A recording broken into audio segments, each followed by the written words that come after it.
स्वच्छतेचा आणि पर्यावरण रक्षणाचा संदेश देत अमरावती महानगरपालिकेने एक अभिनव उपक्रम हाती घेतला आहे।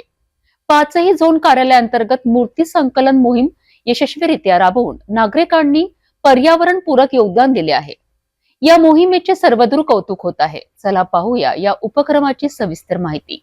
अमरावती महानगरपालिका आणि MS27 ATS ग्रुपच्या सहकार्याने हा उपक्रम साकार झाला आहे। दसरा, नवरात्र, गणेश चतुर्थी यासारख्या सणांनंतर मूर्तींची योग्य विल्हेवाट लावणे, स्वच्छता मोहीम राबवणे आणि उरलेल्या अन्नांची शाश्वत नोंद घेणे अशा कार्यात हा उपक्रम पुढाकार घेत आहे।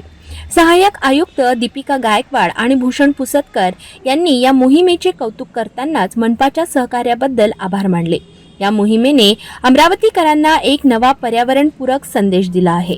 ATS ग्रुपनी हा जो उपक्रम राबवलेला आहे, मला वाटतं पर्यावरण आणि अध्यात्म याची एक चांगला मेळ घातलेला आहे आणि मूर्त्यांची विटंबना होऊ नये म्हणून इतरत्र जे मूर्त्या ठेवलेल्या जातात, मग त्या देवीच्या असो, गणपतीच्या असो किंवा इतर देवी देवतांच्या मूर्त्या असो, त्या एका जागी गोळा करून मनपाकडे सुपूर्द करत आहे आणि मनपा त्याची धार्मिक पद्धतीने आणि व्यवस्थितपणे जलदेवतेला अर्पण करणार आहे। तर हा उपक्रम खरंच उल्लेखनीय आहे आणि पर्यावरण आणि अध्यात्म याचा मेळ कसा घालावा तर या ग्रुपकडनं शिकण्यासारखं आहे। याबद्दल मी यांचे अभिनंदन करते आणि मनपाकडनं माननीय आयुक्त महोदय यांच्या मार्गदर्शनाखाली आम्ही यांना सदैव मदत करू। धन्यवाद।